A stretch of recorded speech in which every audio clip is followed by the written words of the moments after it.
Panharmonicon presents a podcast. Don't kill me, man! Don't kill me! Don't kill me, man! I'm not going to kill you. I want you to do me a favor. I want you to tell all your friends about me. What are you? I'm Batman.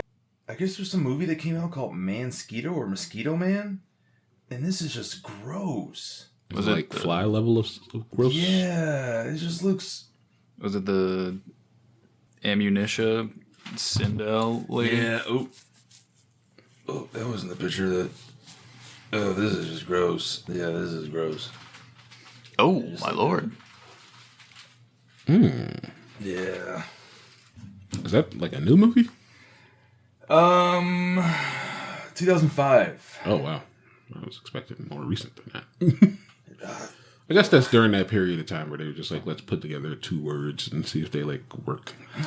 Sci-Fi channel made for television. Let's go. Ice spiders, baby. If I had to imagine where it would have been, it would have been Mosquito.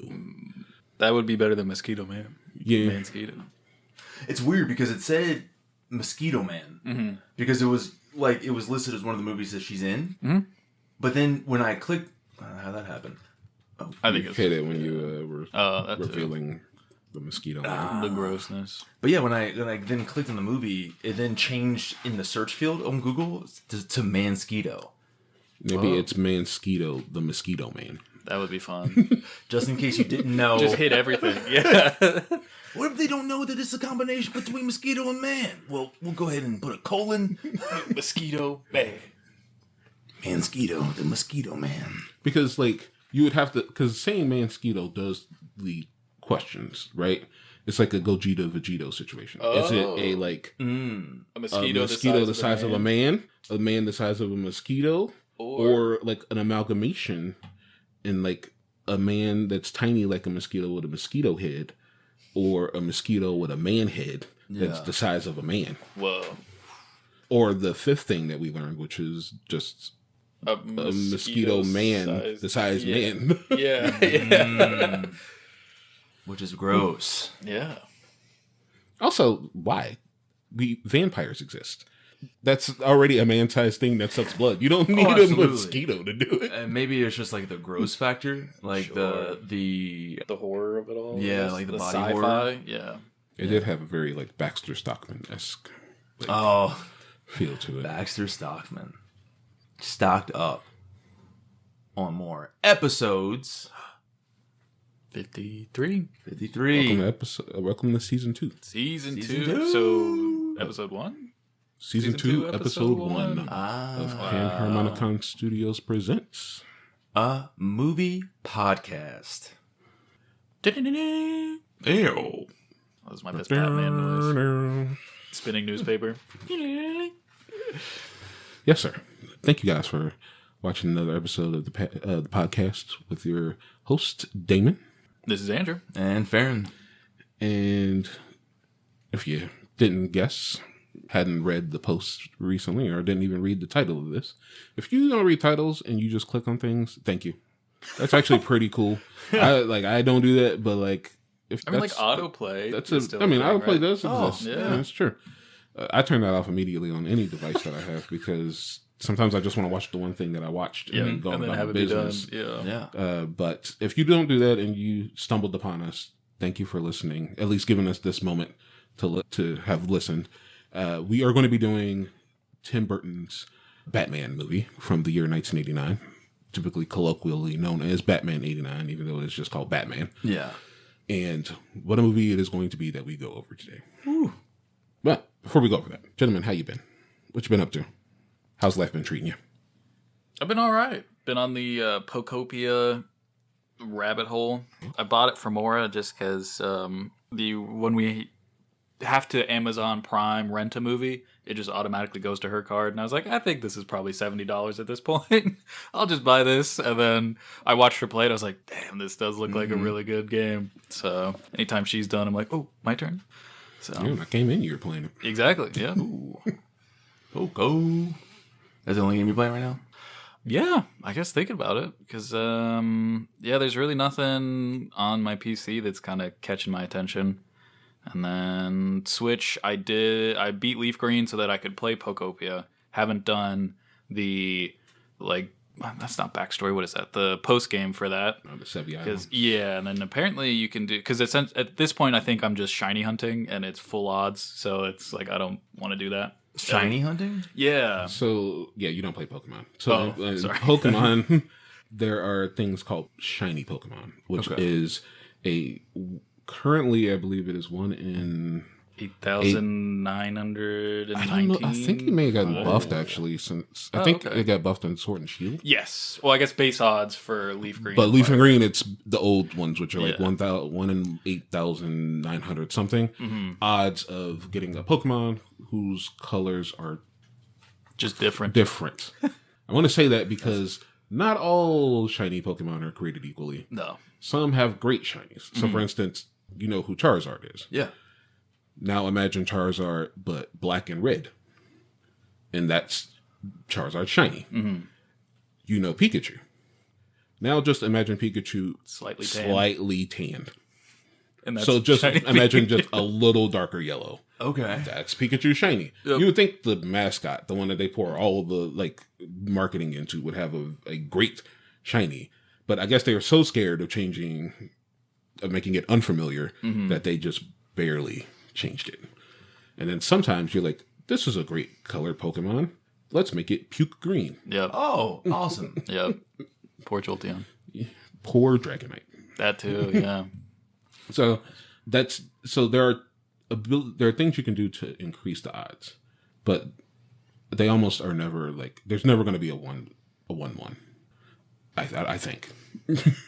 I think even shiny sandwich odds and it's like a 1 in 500. Still gets down to 1 in 512 or something like that. Did you say shiny sandwich? In Scarlet and Violet, I almost said Sword and Shield, you can make sandwiches for your Pokemon, and then there's different effects that they can have, and one of them is shiny boost. So So basically, it's just another set of monster collecting that is so.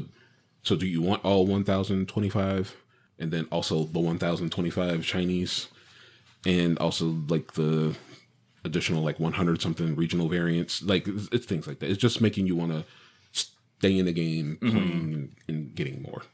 You're at what do you even do with these things since you have them? Well, it's just a collection, but with the recent releases of Fire Red and Leaf Green, you can transfer them to something called Pokemon Home, which is basically a network storage for Pokemon that you can use with other Pokemon games. So it's a central hub that connects all your games, so you can have a full living dex if that's something that you're wanting. Yeah, and this just makes it a lot easier because Pokemon's been around for so long and it's been on so many different systems. There's not a lot of backwards compatibility amongst them. Yep. So originally, Gen 3, you couldn't even have Gen 2 and Gen 1 Pokemon because there was no way of connecting those games to a Game Boy Advance. So that was part of why Fire Red and Leaf Green were even created, was to bring those Pokedexes into the third generation.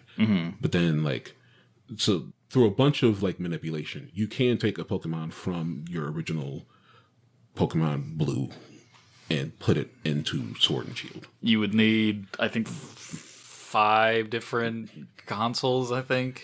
Yeah, because you can take so once you get this is such a rabbit hole, but yeah, you can. You could do it. It's possible. Yeah. But this game just makes it, now that it's on the Switch, it just makes, now it's just 1 step as opposed to 8 steps. And the nice part about the re-release of Fire Red and Leaf Green also is that you get the event Pokemon too. What are event Pokemon? So it's the legendary, Deoxys and I think Celebi, Ho-Oh, and Lugia. So any of if you've seen any posters for the movies, think of those Pokemon. Okay. And you had to go to GameStop, get a code, put the code in, or put in your game, and then or connect to your Game Boy. Yeah, Toys R Us. So there are so there are Pokemon that exist in the coding that you can't just naturally get, and not with the 2 different versions where you have to trade amongst them. like neither version can natively access certain Pokemon. So, for instance, like Mew all the way back in Generation 1. Mew's on the cartridge. You just can't access Mew. So what happens is you would have to go to like a Nintendo event. Like when I was a kid, funnily enough, there was an event at Tri-County Mall in 1999. It was a tournament, and at the tournament, you could go up to this like what kind of looked like a big Game Boy, and there was a dude, and he would take your cartridge and he would put it in, and then trade a Mew into the cartridge and then give it back to you. Interesting. And that was like the only way you could get Mew. Right? That's really cool. But so the re-release unlocks those, and then they are not shiny locked, which is a phrase that, you know, if a Pokemon is like naturally you can't find it as a shiny, that's considered shiny locked. Okay. But then these legendaries are not in the game. So that's like the true appeal, I guess, of this. Okay. So I'm at that stage, and I don't want to waste 5 hours of my life, or it's going to be so much longer than that. But yeah, don't want to put that time in yet. I guess I'll throw that caveat. But check back in a little bit and maybe. Yeah. Shiny look, yeah. So right now he's just a Ditto playing a child that doesn't exist anymore in a post-apocalyptic world where they're bringing back life. Structure, yeah. Damn. But how are you guys? I've been good. I have I've still been playing Surrounded. I haven't stopped. But like I was telling you before, I started playing Monster Hunter Rise as well because it just dropped on the PSN. I got back into Division 2, as I said before, with the realism mode. But new season also started, so I've been playing on my normal save as well. Just trying to get some new exotics and stuff. Really enjoy that game. If you are listening, and it's crazy that this is the one I finally say, like, I play instead of all the other games that we've been talking about. But, like, I think it just went on sale. We don't have a sponsor. Ubisoft, if you wouldn't mind, though. But it's on sale for, like, really, really cheap. So if you want a looter shooter, you don't feel like playing Destiny, and you kind of want some stability, I would suggest Division 2. But other than that, just been doing that. I recently made a sushi bake, which was pretty good. I decided to use tuna instead of salmon. It still worked out pretty well, though. I think I'll do salmon, though, next time. So was it like more of like a casserole kind of like I guess what's the scale of your bake here? Yeah, it's like a casserole dish. Nice. And then just sushi rice, which is just white rice, and then you put sugar, salt, and rice vinegar. Is like a little slurry to mix it in, and then that like seasons the rice. Put your fish. I had like a crab meat tuna mix, and then mix that with cream cheese, mayo, and sriracha. And then bake that. Then you top it with furikake. Love that stuff. It was good. Furikake really does like I could eat just furikake and rice. Yep. Yes, sir. Like furikake hits. I've seen it at the store, and I'm always like, I want to get some of this, just try it, and I just never end up doing it. But now you got me inspired. Do it. I think different brands have different levels of like sugar in them, at least from my personal experience. I couldn't tell you what brand I had before the one we have up in the cabinet now. Yeah. Because one we have is like kind of sweeter. So it just kind of depends on what you're into. I'm into grub. I had to get into that. I'm excited. I was telling Dame I bought, I would say Final Fantasy VII, Silent Hill F. Ooh. I have not started it yet. It was just chilling there. I've had a couple games that I got and just haven't started yet. But my brother got me a little bit worried because he was saying that he started the game and he's about ready to quit entirely. I think he's probably given up on it, but he said that he's stuck at like the first puzzle. He doesn't know what to do. Now, I've not seen, outside of trailers, I've seen bits of gameplay, but I've not seen, like, I don't do, like, walkthroughs. I don't watch people. Oh. And, like, especially if it's a game that I know I'm going to play, I don't want to do that. So I have no idea the context of what this puzzle is. But I'm like, man, that's a little unnerving if the first puzzle has already got you stumped, that you're about ready to quit. Now, I've not seen anything else from other players that have said that it's so hard that they just couldn't get through it, but... Still excited to play it. Hopefully I don't get caught in some kind of impassable puzzle. Yeah. But yeah, we'll see what happens. I'll keep you guys posted. Yeah. Wishing you good luck. Thank you.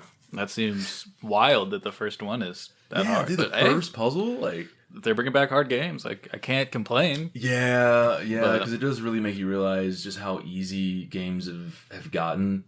And even in, like, going through Resident Evil 9, I've gotten to the point of, it made me realize just, like, how, not to pat my own back, but how much of, like, a seasoned veteran, like, Yeah. you've become over the years. Sure. And especially if it's a franchise that you seem to really love, that you Yeah. kind of get the rhythm of it. So you can kind of be like, oh, they did this kind of puzzle last time. And, like, oh, I think I see where this is going. And just, like, certain things that you pick up on that, because there are people that I've worked with and other people that I've known that play games like Dead Space or Resident Evil, Silent Hill, and it seems like they get like 5% of the way through the game and then it's just like done. Like it's like, dang, all right. But yeah, that's what I got going on. Nice. You look very kind of. Is this going to be another stumper? No, not at all. I was just thinking about the how you were saying like you kind of become a pro at Resident Evil, and I was just thinking to myself like how we were talking before about how they were saying that like Leon had to play a certain way because like he shouldn't be scared because he's been through things. But I now realize that he also has to play that way because if you've been playing Resident Evils 1 all the way up to 9, you also are like experienced in this. So I think that's why they kind of had to take away a lot of your agency as Grace, just in order to like even the playing field out for someone who's just been playing like the Resident Evil games for so long. Yeah. And the thing is, though, is like there were still parts with Leon that were unnerving. You know, they were still kind of like a little scary, but like also you have that confidence because you have the weapons you have at your disposal as Leon, and his ability to use those. That's much more fluid. So there's still that there, but yeah, Grace definitely, her parts definitely take it to a whole nother level. I feel like doo-doo and pantsness. the people who make Resident Evil would make a great horror movie. Oh, Like it didn't even have to be Resident Evil, but I think they just have like twisted enough minds that they would just be able to make a good like horror movie. It would be good to see where that goes. Like if they ever decide to do something like that one day. Hope you all have been well. Drop a comment. Let us know how you've been. What games you been up to?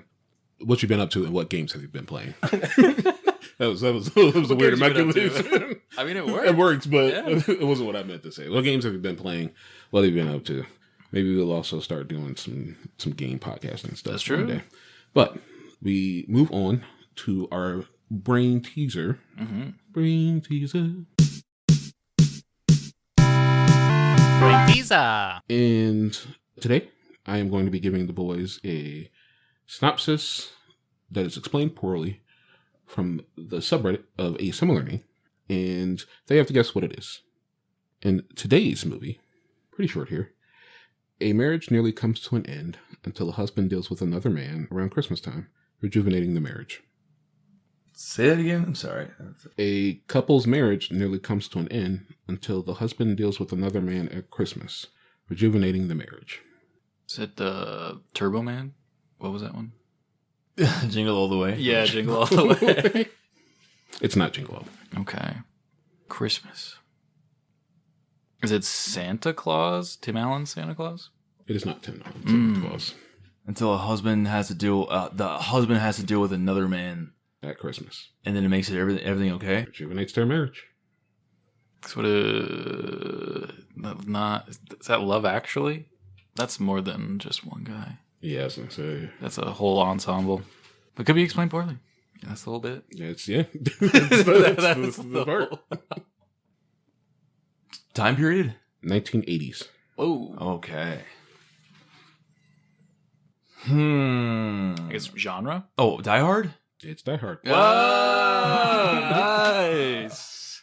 I thought you were going to get it right away. And then you started naming other Christmas movies. I was like, yes, it worked. It was just big Explained enough poorly enough. to be. There we go. It could be any Christmas movie. Yippee-ki-yay. 100%. Yippee-ki-yay. Wild that then the marriage once again crumbles for the later movies. But, Yeah. you know. Mm-hmm. It's almost as if Showbiz. they forgot that they reconciled. And they're like, wait, I hate you. Die Hard with a Vengeance comes along. Holly's Yeah, just she's just gone. thing of the past. Yeah. Mhm. But so now we're moving on to the feature presentation, the movie. Like Dame said, that you may have clicked on, you already know what this is, but we're doing Batman 1989, Tim Burton's Batman movie. So, having witnessed his parents' brutal murder as a child, I thought this was interesting because this is taken directly from Rotten Tomatoes. They say millionaire philanthropist Bruce Wayne, which is the first time I've ever heard him referred to as a millionaire. Instead of a billionaire? Yeah. Which, I mean, maybe that's... He was a millionaire in the 80s. Early, yeah. Because that was still on a cheat. Never mind, sorry. Millionaire philanthropist Bruce Wayne fights crime in Gotham City disguised as Batman, a costume hero who strikes fear into the hearts of villains. But when a deformed madman who calls himself the Joker seizes control of Gotham's criminal underworld, Batman must face his most ruthless nemesis ever while protecting both his identity and his love interest reporter Vicky Vale. Vicky Vale. A movie that ushered in a new generation of Batman fans. Batman 89 released in 1989, June 23rd, with a budget of $35 million. And globally, the movie made $411.5 million. Wow. Hot dog. Yeah. 77% critic versus 84% split on Rotten Tomatoes. 7.5 out of 10 on IMDb and 3.6 out of 5 on Letterboxd. Roger Ebert gave this movie a 2 out of 4. I brought him up because I wanted to read what someone thought about. Because I started wanting to do that when I bring up these Rotten Tomatoes scores. And, usually sometimes it's very hard because it'll be a snippet, but then it's from a link that doesn't exist anymore because it's an old movie or something like that. Luckily, this Roger Ebert's was still up, so I did get to read it. I'll bring him up when we do our Panharmonicons later. This movie, I think, is the first time that we've done a movie that I brought up in an older episode of releases, because I think this is the first time that we've done a movie that released the same month as a previous movie that we've done. In this case, Ghostbusters 2 came out the same month. Gotcha, that's right. And I brought up this movie, so I'll bring them up again, but I'll actually put them in order that they were according to Box Office Mojo, which is my trusted source of box office information. If you want to sponsor us, Box Office Mojo. Yeah, check it out. Indiana Jones and the Last Crusade was the top movie seller that month. Number 2 was Batman. Ghostbusters 2 was 3rd. And Dead Poet Society was 4th. Honey, I Shrunk the Kids was 6th. So Rick Moranis was doing pretty good in June of 1989. Yeah. 2 top 10 movies, same month.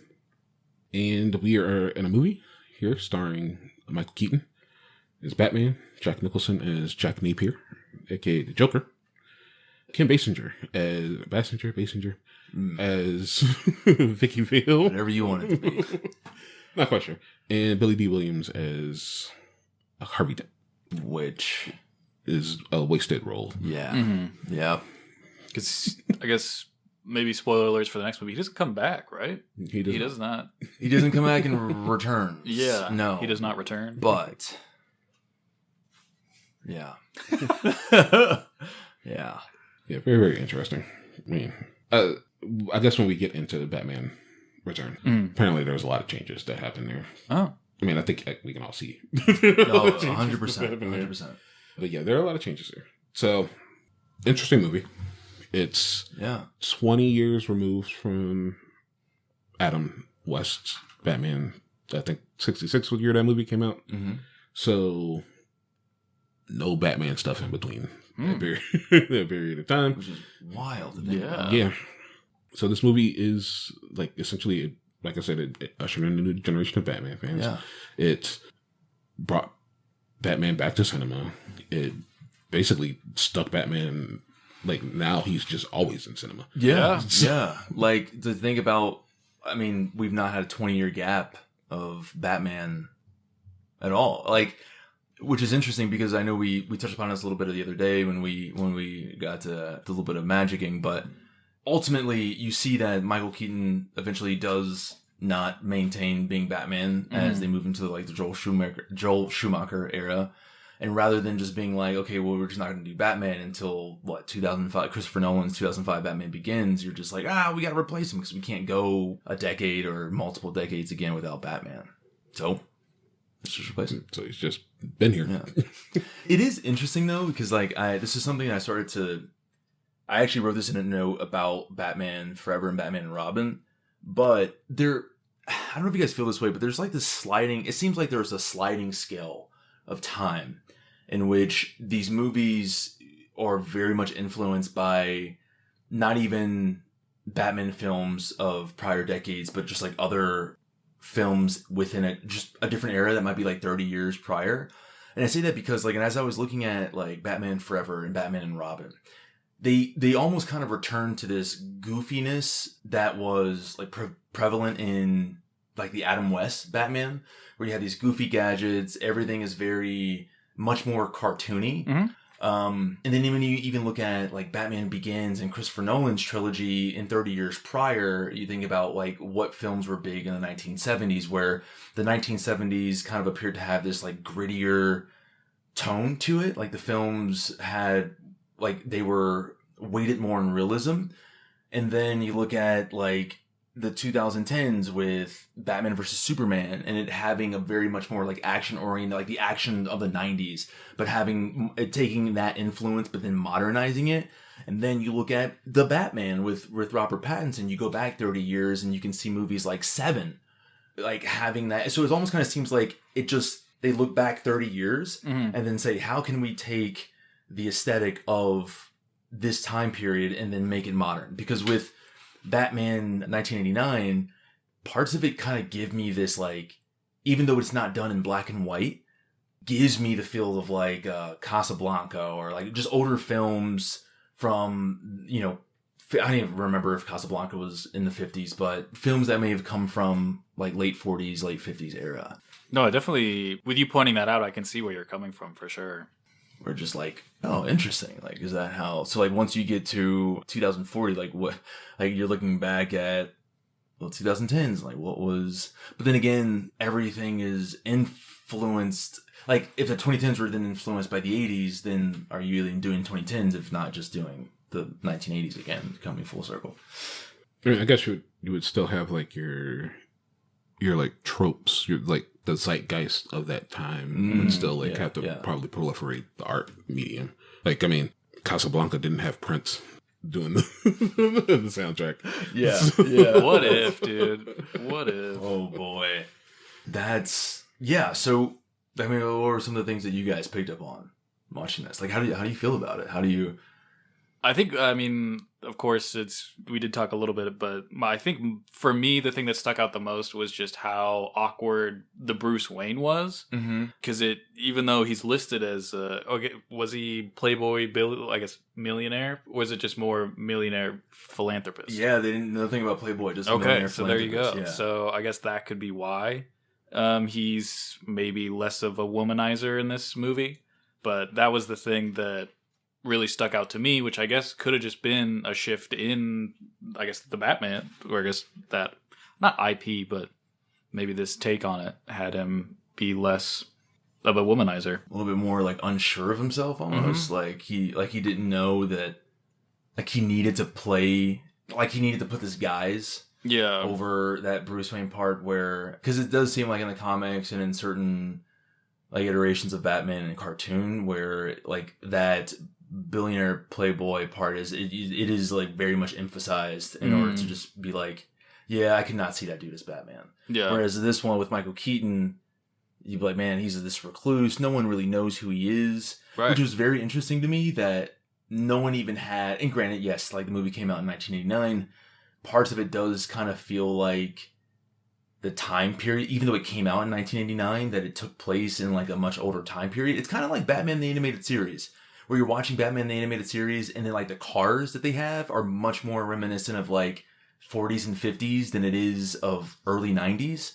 So did Tim Burton produce this saying like, yes, I'm going to release this and like, you know, towards the tail end of this decade, but it's very much, its aesthetic is supposed to be like it's taking place in the 40s and 50s.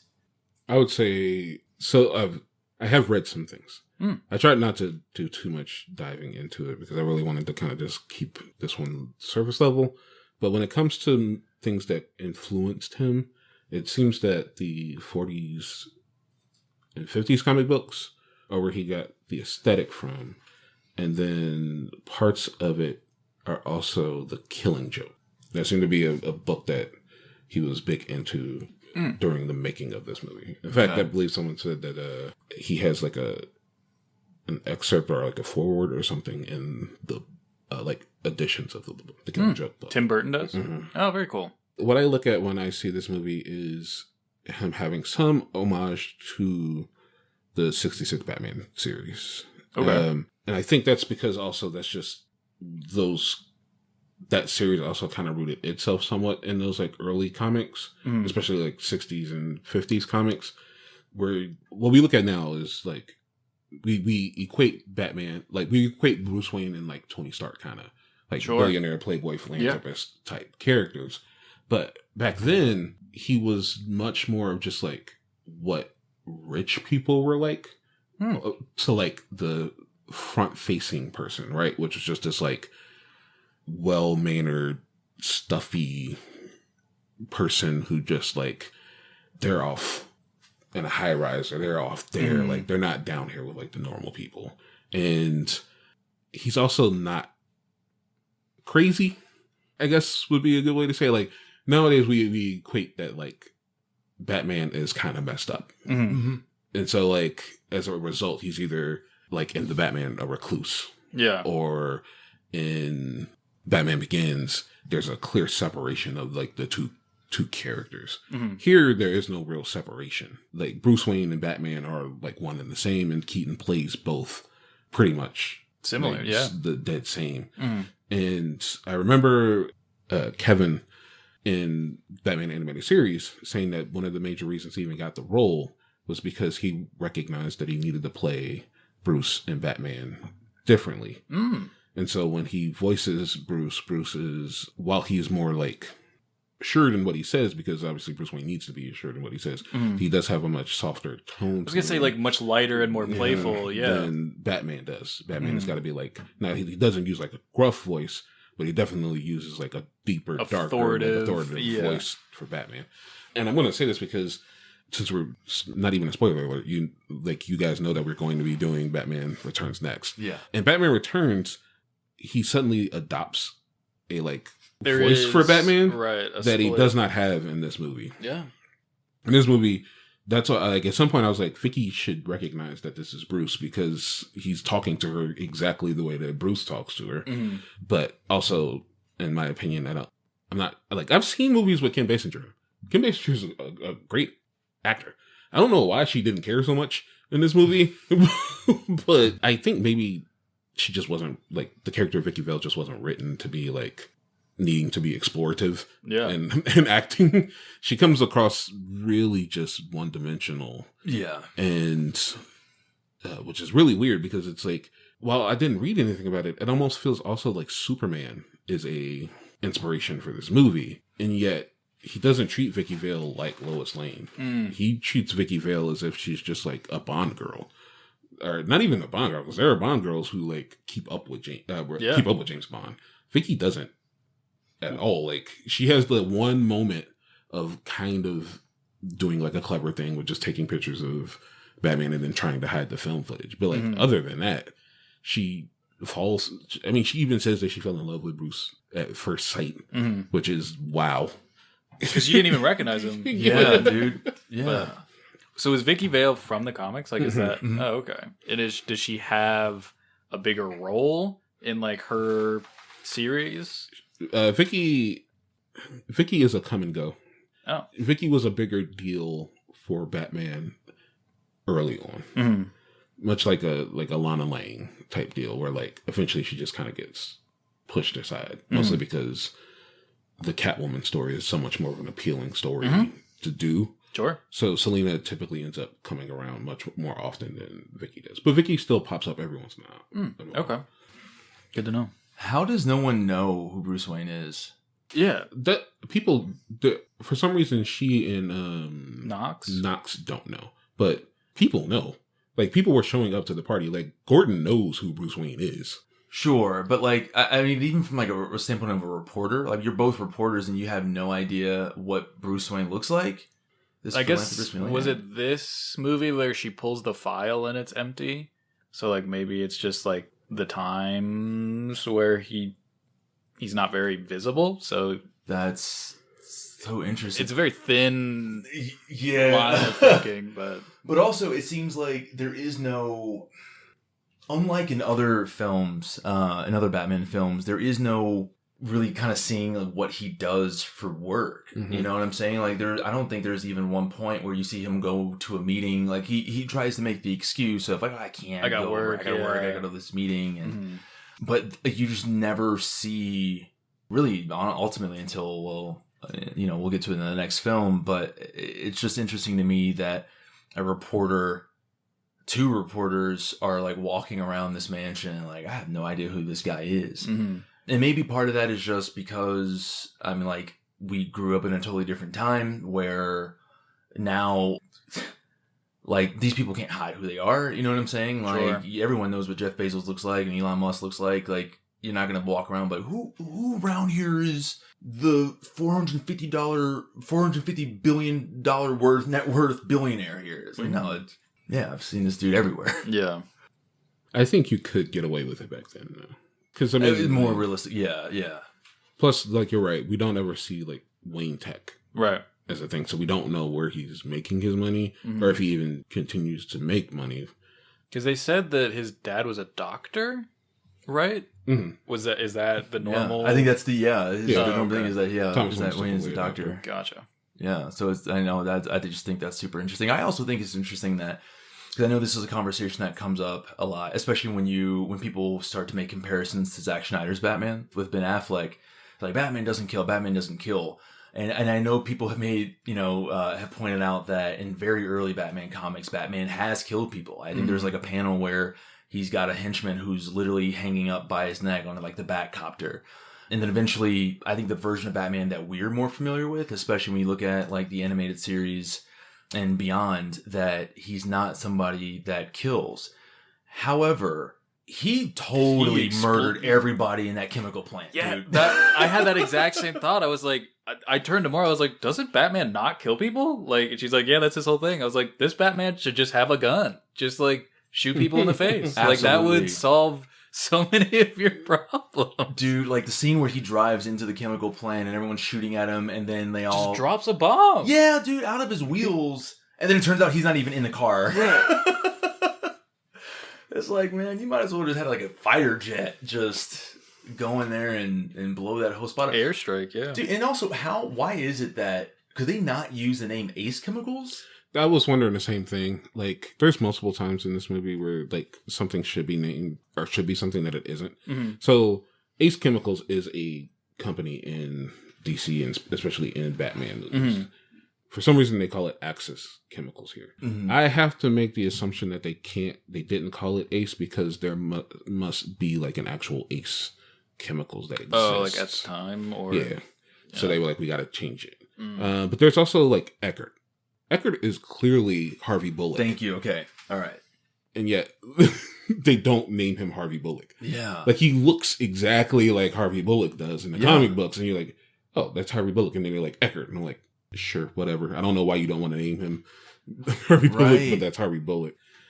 And I find that Batman movies do that, where they'll just be like, we're not gonna name him that. This is Gonzalez. You're like, you sure about that? Like, we don't care. So what other movies are you referring to, though, with that? The Batman Begins trilogy does it. There are a couple of characters in there, and I'm not gonna be able to name them directly off the top of my head, but that are supposed to be other characters. But and it's not like there's like a race change or like a gender change. Like they are that character. They just aren't named the character they're supposed to be. Interesting. So for like instance in The Dark Knight Rises, there's a female cop who eventually turns on them. It turns out that she ends up not really working for Bane. like her mom was in the. but her mom was in the hospital. Oh, isn't that The Dark Knight? I'm sorry, The Dark Knight, not Dark With Knight like Rises. when Two-Face. It was Two-Face.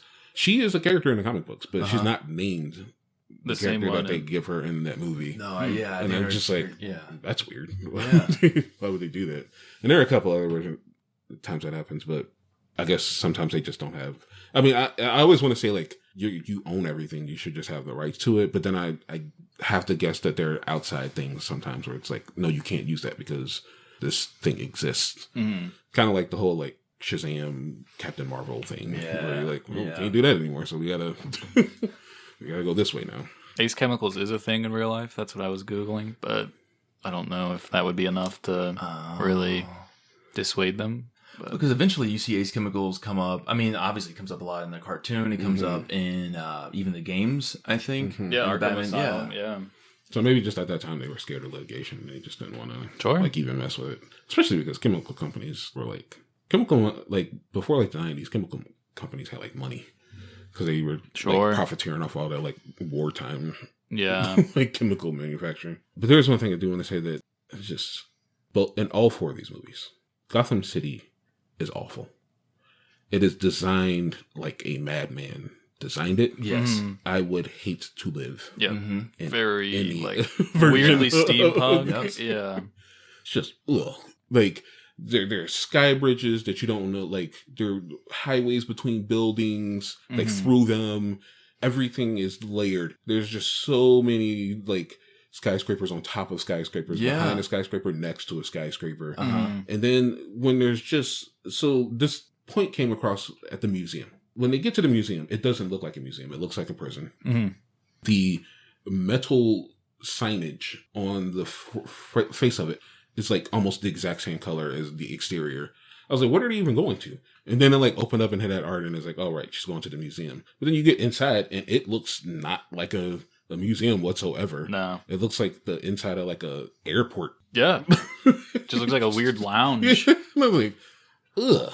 And then like it's also somehow tiny or inside. Yeah. Yes. On the Yeah, it's like outside. one room, maybe 500 square feet. For some reason, there's like 10 paintings and like a cafe. Yeah. The two statues. And they cared more about the cafe than they cared about Yeah, man.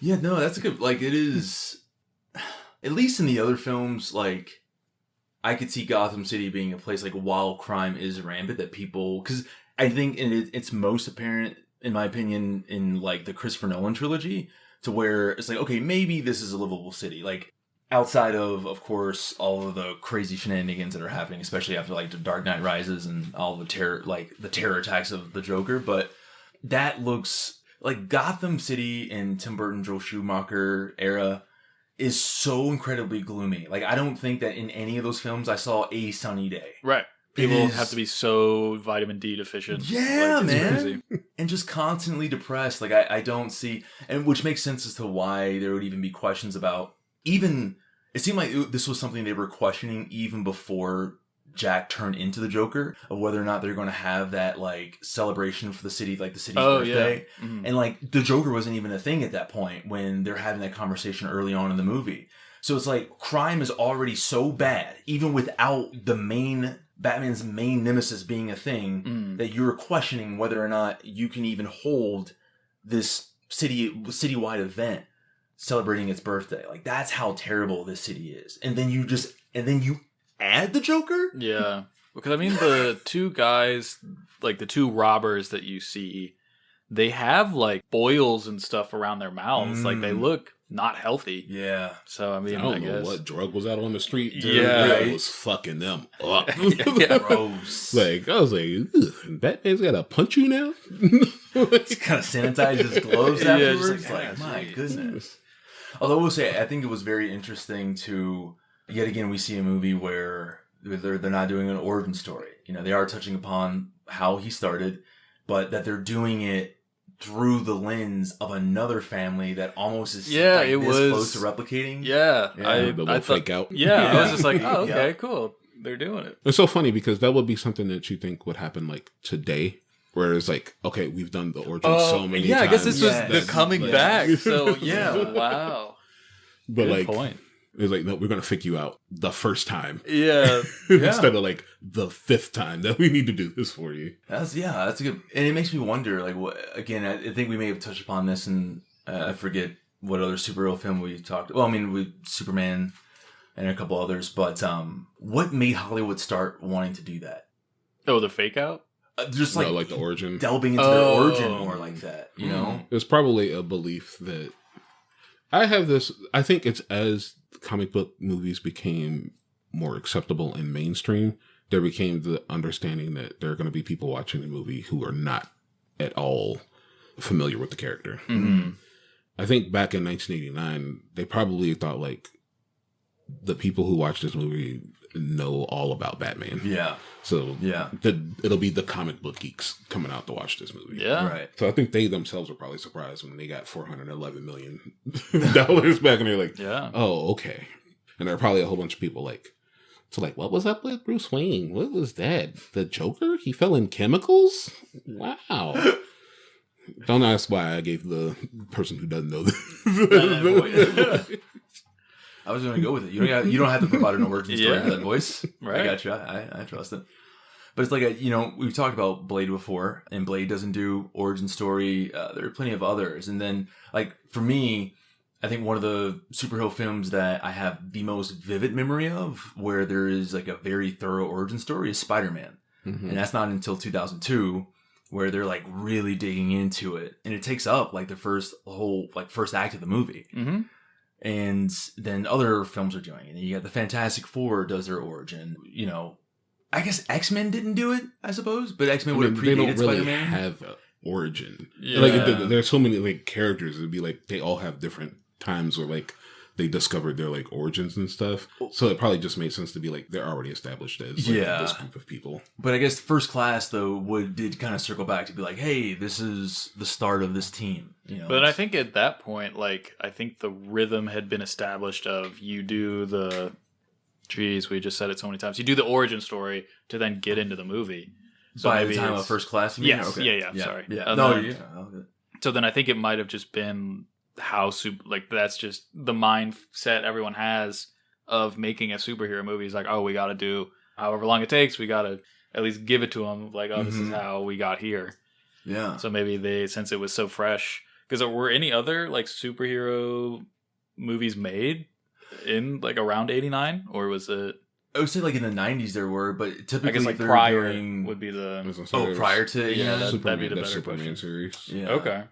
Well, yeah, and Superman did an origin. Superman was very Okay. deep in origin, but then like after that, it was just like I can't think of anything. But then it seems like films that would have delved deeper into origins were films where it was like a more obscure hero, either Yeah. something that might have been a comic line that is not as popular as a DC or a Marvel, or something that would have been created for film, like Dark Man or Blank Man or Meteor Man, all those films where you're actually going into, hey, this is how this person came about. But there's not really a comic that people could have read ahead of time to be prepared for it. Maybe it was just a Tim Burton thing. Maybe just he thought it would be a better Jump story. into it, yeah. So about Tim Burton, I have a theory. I don't think Tim Burton likes Batman. Okay. I think Tim Burton wanted to make two movies, one that starred the Joker and one that starred the Penguin. Mm-hmm. And he was burdened by having to put Batman into them. Because they're I more can see focused it. on... I mean, those the villains are just so much better, like, executed. Mm-hmm. Yeah. This movie is definitely a Joker-centric movie. Mm-hmm. You could almost say that, like, Jack Nicholson actually should be taking lead. Yeah, and, he's such a good villain. and Michael Keaton takes second billing. Just simply because of just how much they use him. They alter things. They make a whole new origin for him. Part of which is kind of used sometimes, the whole falling into the chemicals at Ace. But the whole making Jack Napier the killer of Thomas and Martha is... I personally don't think it was necessary, but I can understand like wanting to do like the almost Ouroboros effect of the origin coming full circle to create an origin which now goes full circle into what is eventually the Joker's death. And it felt like that, like he wanted to take that path of storytelling, and that there just happened. It's almost like, even though clearly Joker is the antagonist, but it is almost like he's the protagonist of the movie, and there's just this character Batman that just keeps like popping in, ruining his day, and then going away. And I'll get more into that in the second movie because I've got some wild statistics there. But in this movie, it doesn't feel like, and I think that's maybe why he didn't even care that much about doing the origin, because if he cared more to do more of an origin, because we do get the origin, we do see what happens, but it's almost in a way of just saying like, this is why he's Batman, but it isn't in a way of saying like, this is why Bruce Wayne is the way he is. Yeah. And again, I think that's just because we're at a time where, even though like in the comic books, he was going through that phase of kind of being crazy, whether there was the Venom storyline or the Dark Knight storyline, first year, and all these things that really were going through like a very dark period of time for Batman, which I think lined perfectly into this movie being as dark as it was allowed to be. Mm-hmm. Because again, that's something that 20 years removed from this like shark repellent, holy goofiness, smokes, bright, colorful characters. Batman, you get a character that now is dressed in all black. Yeah. As opposed to like has the eyeliner grays too, and the blues that he used before. No underwear. Like just no underwear, just straight black rubber. Just because like underwear on the have outside. underwear like on the outside. Oh, Yeah. I was like, sorry. Well, how do we know that? he was going commando on it? Yeah, like I mean, it might get really hot. So. How did you know that, Farron? How did you know that? I mean, Did it his was a rubber research. suit. He probably may have been very hot up underneath that suit. Oh yeah. Also, they could have done cuts around the neckline, and it would have still kept the silhouette. They did not need to just like leave him having to like move his entire body to look around. It's so goofy Because it just makes it look like he shouldn't be able to do anything. Yeah, and that anybody that gets behind him should immediately be able to like take him out. Yes, right, absolutely. Which is why it's surprising, not to say that the fight choreography is anything to write home about, because, I mean, obviously we're spoiled, right?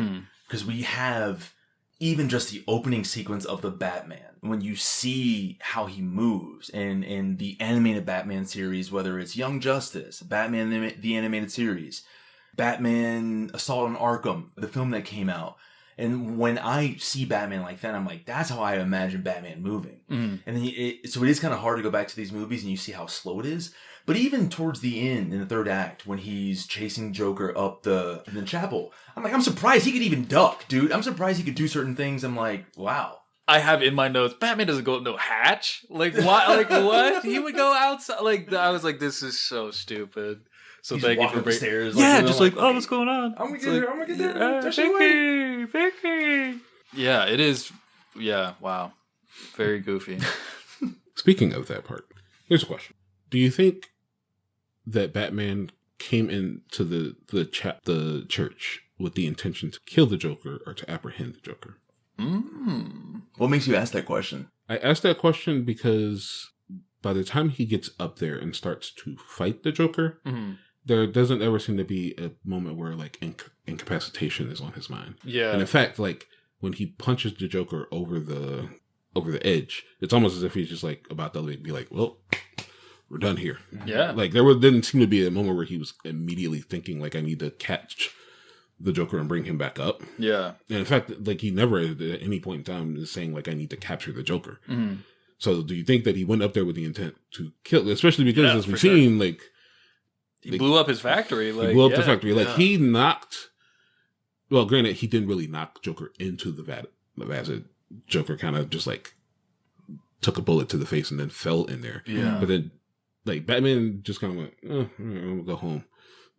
Then just there's no moment where he's just like sitting there like, dang, I let that man fall in there. Oh, he tried to get him though, right? His glove. Like he off, gave right? him, yeah, but like then he just went home. I don't know. I guess what was he supposed to do in that moment? Just Like, you'd be like, dang. I mean, man, you have like I guess it would have speared him as like a human, like his grapple. Yeah, his that slider. grapple.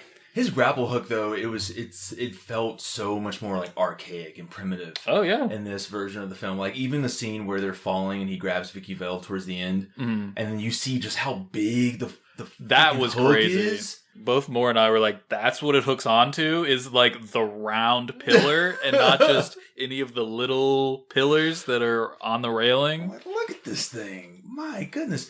But maybe, I guess to that question, like that would have been after the interaction that he had when they're attacked in Vicky's apartment, right? Where Joker issues that line, which makes him stop and think like, wait, I heard that line before. So maybe he was thinking to himself after he had put the pieces together that Jack was the one who killed his parents, like, I have no qualms killing this dude at this point. But also that does remind me, because when you brought this up about his voice not really being different from like between Bruce Wayne and Batman in the first one, but then it changing in Returns, I was thinking to myself like, wasn't there a difference?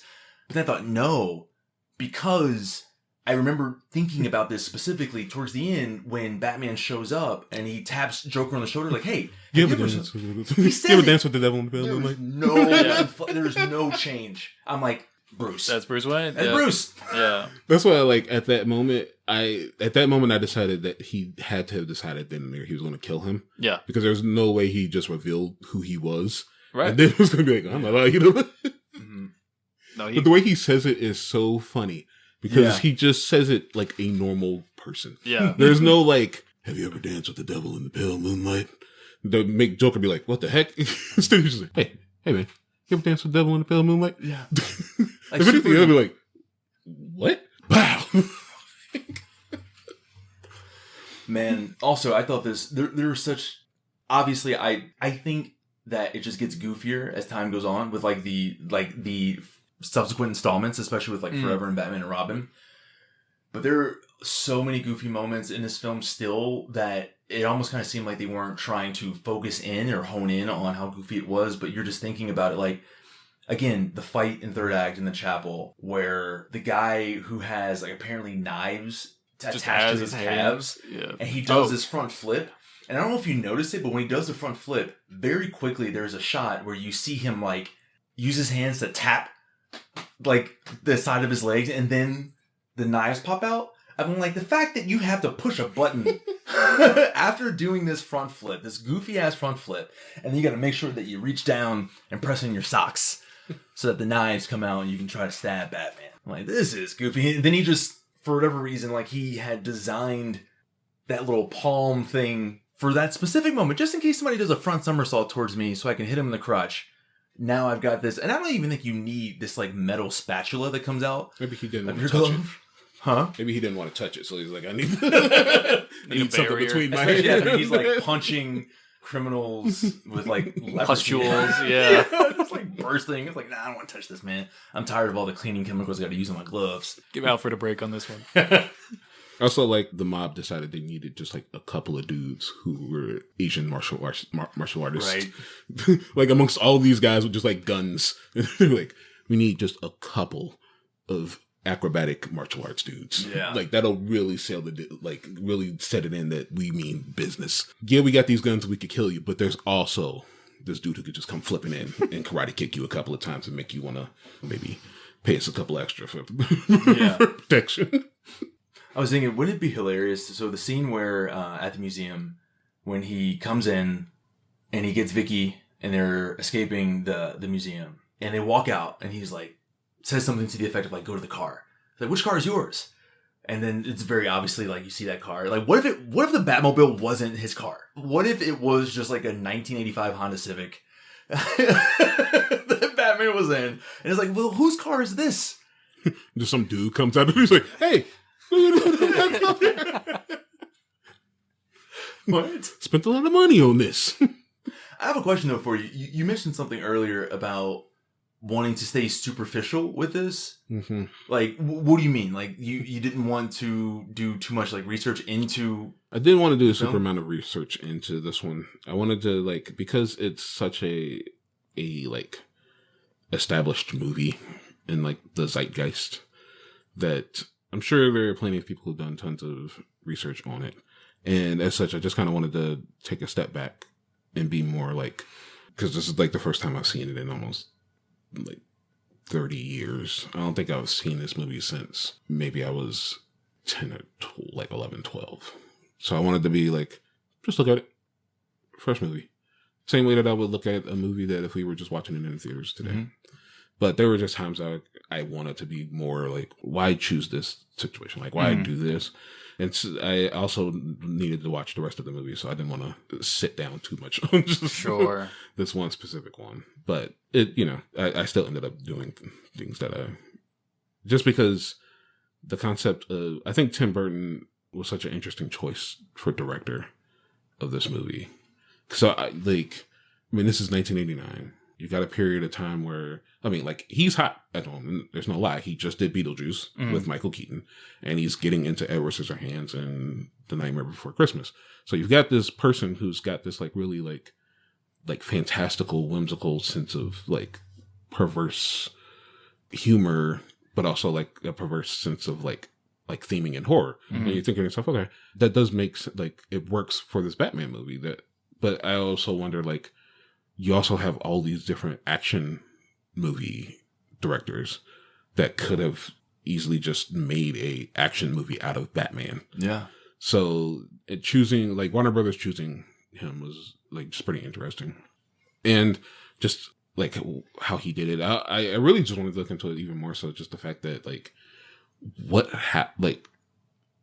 so like 1989 to 1997, you have these 4 movies, but like each time it's just like there's just all these things that seem to be happening in like the amount, like the 3 years and then the 3 years and then the 2 years. That's just like, why all these changes in between Batman and Batman Returns? Why did he walk away? Why did Keaton walk away when we get to Batman Forever?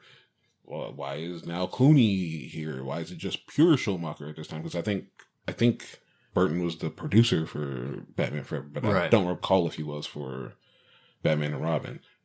And it's just, I mean, I think it's just such an interesting time because Batman really was like, I mean, there were the Superman movies, but it feels like Batman 89 is the first modern comic book movie that, like, I think parts, like concepts are still pulled from today. I don't feel like that happens so much with Superman. Like, sure, there's Superman 4 that comes, I think, after this, and then Superman 4 came out in like early 90s? No, not Superman 4, Superman Returns. Okay. So you got that, and then like that draws from those early Superman movies. But then like it doesn't feel like too much. It feels like the Superman movies are some type of gap between like the 40s and 50s serials and then like the 66 Batman movie and then Batman. And it feels like comic book movies change after Batman pops up. And probably because of Tim Burton's being the choice there. So it's an interesting, like, I want to be able to do it one day. I just didn't want to do it here because I didn't want to take away from, especially your guys' time, like discussing the movie, but also just the movie itself. That being said, though,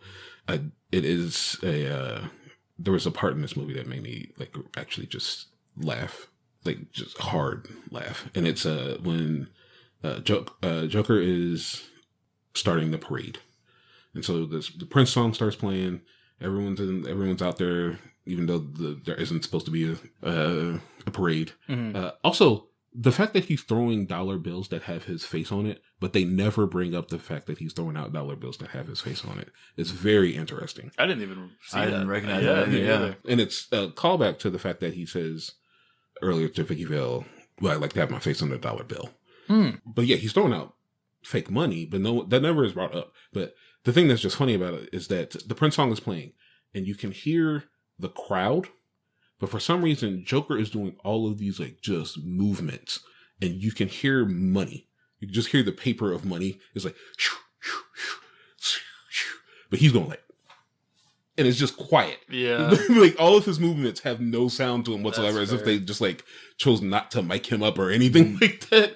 So he's just so expressive and just wild, but there's just no sound. And you can hear like the Prince song playing, but that's like that and the crowd are like the only things you can hear. Yeah. And it's almost as if they just like forgot to put that part in. But it's just so funny because he's so happy. Mm-hmm. And Jack Nicholson really just, not like we were talking about with Kenneth Branagh, like it just felt like he was having fun making the movie. Yeah. He was a great Joker. Yeah. Yeah. And he kind of like really just killed the role. And it makes sense that the movie was mostly about him. Mm-hmm. But yeah, it was just really, that part just, I had to actually pause several times because I was laughing so hard at just how expressive and like hard he was moving, but there was just no sound associated with the fact that he was moving so hard. Do you want to do a little final thoughts? Any final thoughts?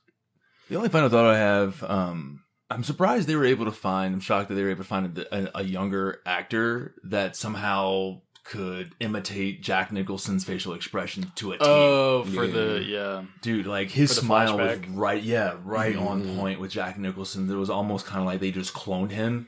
I wonder who that dude was. Yeah. I don't think I've ever seen that guy in anything else. Yeah. But yeah, that's about it. So the question's coming up about the Panharmonicons, right? Mm-hmm. How many Panharmonicons, my guys, does this get?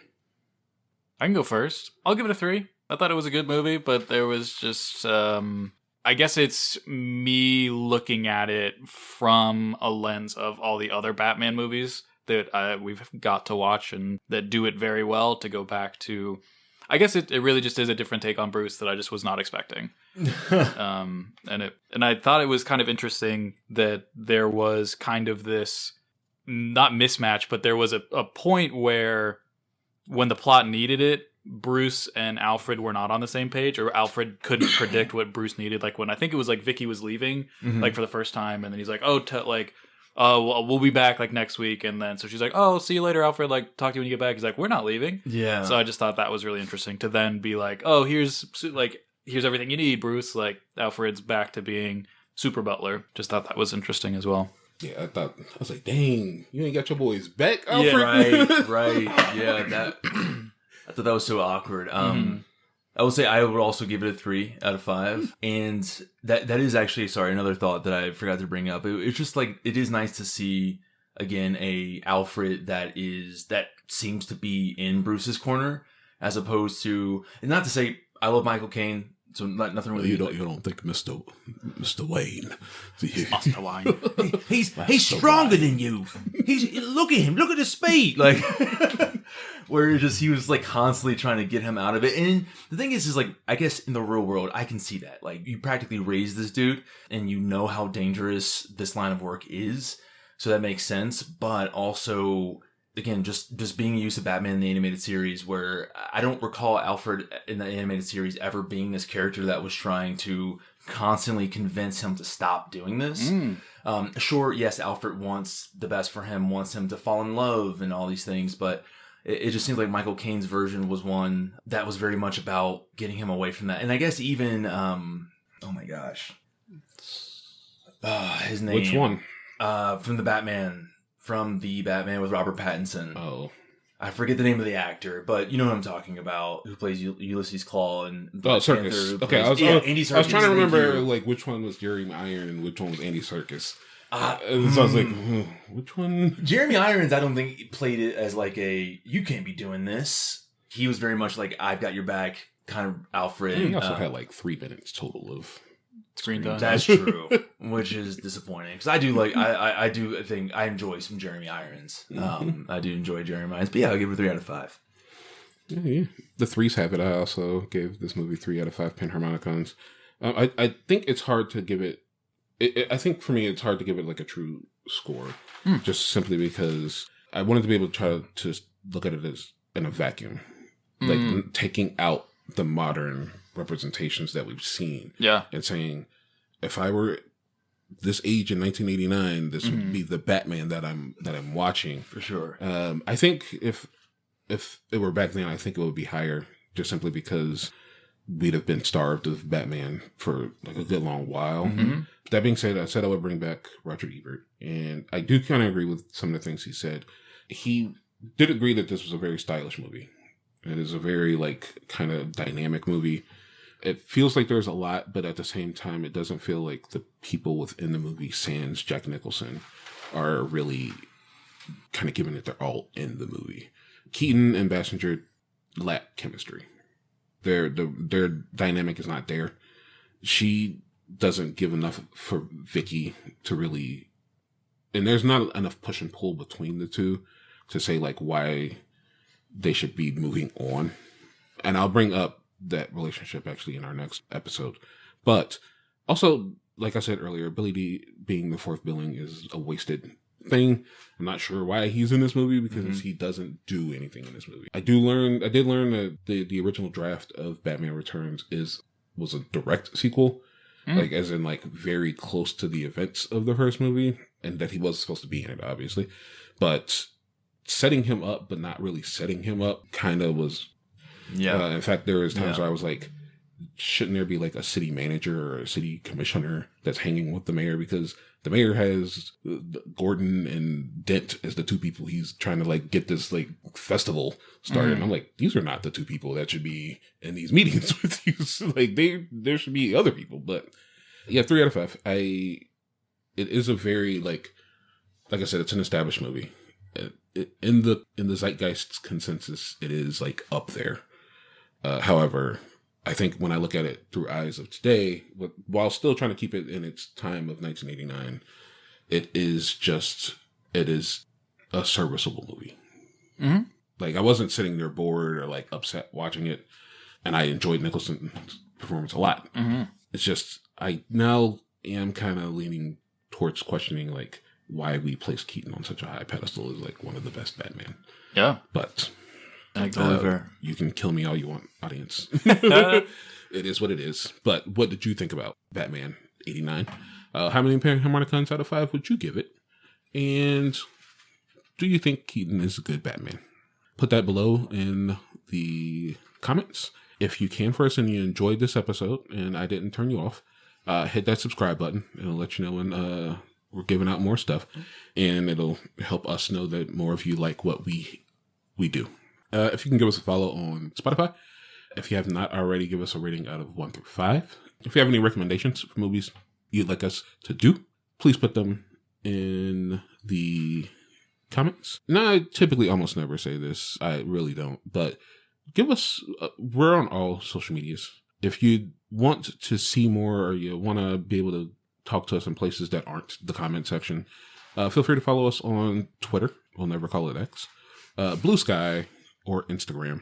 If there's more that if you want us on Black Planet, I'll put us on Black Planet. If you want us on Facebook, I'll put us on Facebook.